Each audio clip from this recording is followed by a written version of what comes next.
Gospel and homily for the 7th Sunday of Easter, Year C. The Lord be with you. A reading from the Holy Gospel according to John. At that time, Jesus lifted up his eyes to heaven and praying said, Holy Father, I do not ask for these only, but also for those who will believe in me through their word, that they may be one, just as you, Father, are in me, and I in you, that they also may be one in us, so that the world may believe that you have sent me. The glory you have given me, I have given to them, that they may be one, even as we are one. I in them and you in me, that they may become perfectly one, so that the world may know that you have sent me, and love them even as you loved me. Father, I desire that they also, whom you have given me, may be with me where I am, to see my glory that you have given me, because you loved me before the foundation of the world. O righteous Father, even though the world does not know you, I know you, and these know that you have sent me.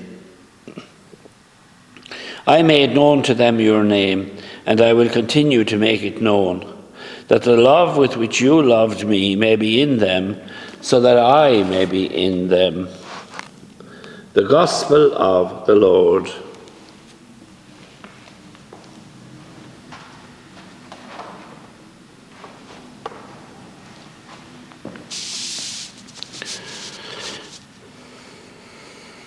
There's a story told about this guy who decided he had enough of prison, so he decided to tunnel his way out.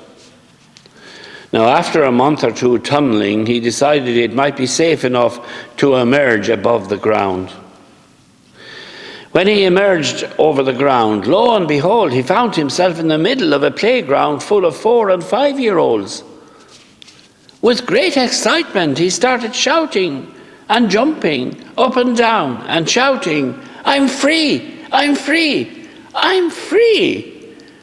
One little child immediately piped up, that's nothing, I'm 4. We communicate mostly through words, but they sometimes can mean different things to different people.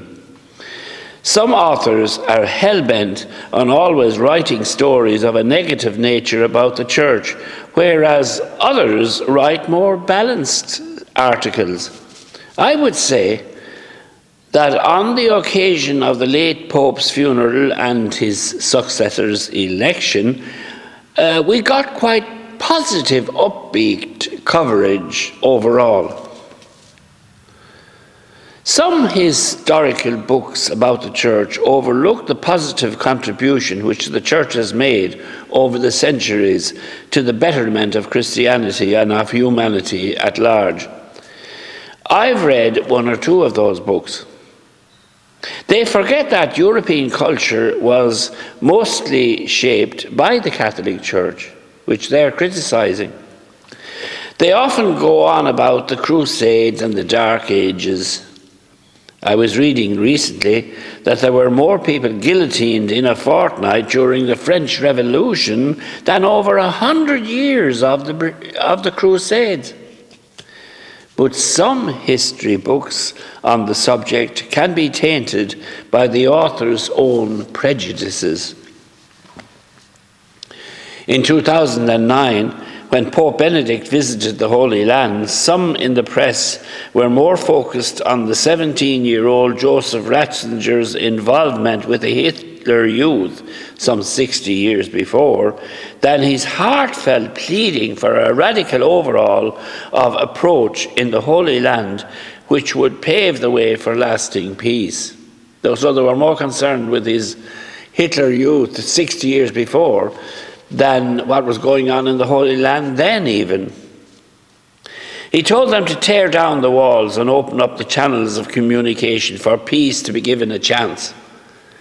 If they had listened to his words then, and took them on board, this death, destruction, and man-made famine we see today would be unthinkable. There are consequences for subverting the word of God, often dire.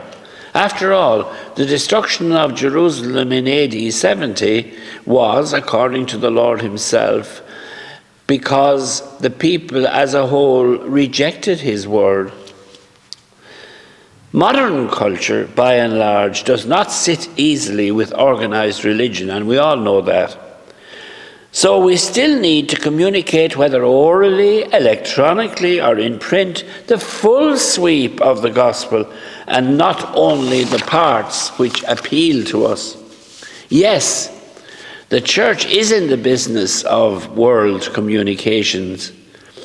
Even though it may appear to be a dialogue with the deaf at times, we need to use every means at our disposal to transmit the perennial gospel truth to a contemporary audience with enthusiasm and effectiveness, and not flinch from the task.